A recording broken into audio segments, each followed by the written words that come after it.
네, 산업팀의 이지은 기자가 나와 있습니다. 한동안 잠잠했던 것 같은데 이렇게 다시 달아오른 이유가 뭡니까? 네, 일단 코로나로 경기 부양을 시켜야 되기 때문에 전 세계의 돈이 상당히 많이 풀렸습니다. 예. 우리나라로 좀 좁혀보면요. 이 돈이 올해 초에 증시로 몰리면서 주가가 상당히 많이 올랐었죠. 그런데 현재는 더 오르지 않고 있는 상황입니다.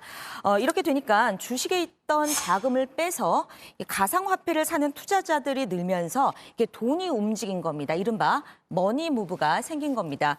실제로 지난 1월 이 코스피 시장 상황을 좀 보도록 하겠습니다. 개인의 일평균 거래 대금인데요. 1월에는 34조였는데 4월에는 20조가 됐습니다. 이 반면 오늘 기준으로 보면 원화를 취급하는 그런 코인 거래소의 하루 대금이 24조 원이 됐습니다. 그러니까 코스피보다 더 많았던 상황입니다.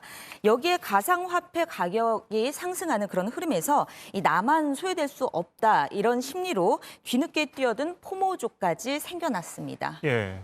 그런데 특히 우리나라가 더 비싸다면서요? 네, 그렇습니다. 오늘 정오 기준으로 한번 좀 보도록 하겠습니다. 미국에서 비트코인 한 개 가격은 6,300만 원이었습니다. 예. 화면을 좀 보시면 아실 수 있고요.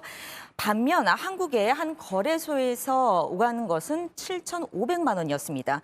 한국이 1,200만 원, 18%가량 예. 더 비싼 겁니다. 이게 바로 김치 프리미엄이라고 이른바 불리고 있는 건데요. 이렇게 김치 프리미엄을 노리고 이 해외에서 비트코인을 사서 국내에서 다시 되팔아서 차익을 얻는 그런 수법들이 좀 늘어나고 있습니다. 은행에서 최근 원화를 가지고 위안화로 바꿔서 송금하려는 수요가 30배가 늘었습니다. 예. 이게 정확치는 않지만 중국인이 차익 거래를 많이 하는 게 아니냐 이런 의심이 나오고 있는 상황입니다. 이 때문에 한 은행은 오늘 어떤 조치를 취했냐면 증빙 서류 없이 송금할 수 있는 기준을 좀 바꿨습니다. 기존에는 하루 5,000달러에서 그리고 이제는 한 달에 10,000달러로 제한하기로 한 겁니다. 예.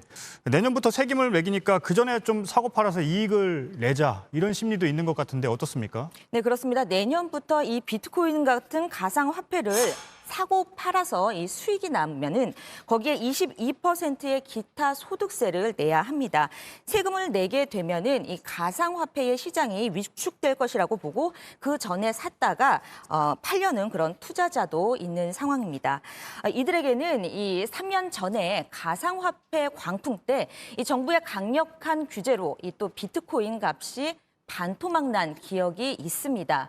당시 법무부 장관과 총리가 거래소 폐쇄 검토 카드를 이 정부가 꺼냈습니다. 그래서 투기 심리가 확 꺾였었는데 다만 오늘 정부가 내놓은 대책을 보면 그때보다는 훨씬 좀 약합니다. 이 은행에 불법 모니터링 의무를 강화한다는 정도인데요. 이 빚내서 가상화폐에 올인하는 사람들이 늘어나는 등 그런 부작용들을 좀 감안하면 좀 더 구체적이고 더 강력한 대책이 필요하지 않을까 싶습니다. 네. 산업팀의 이지은 기자였습니다.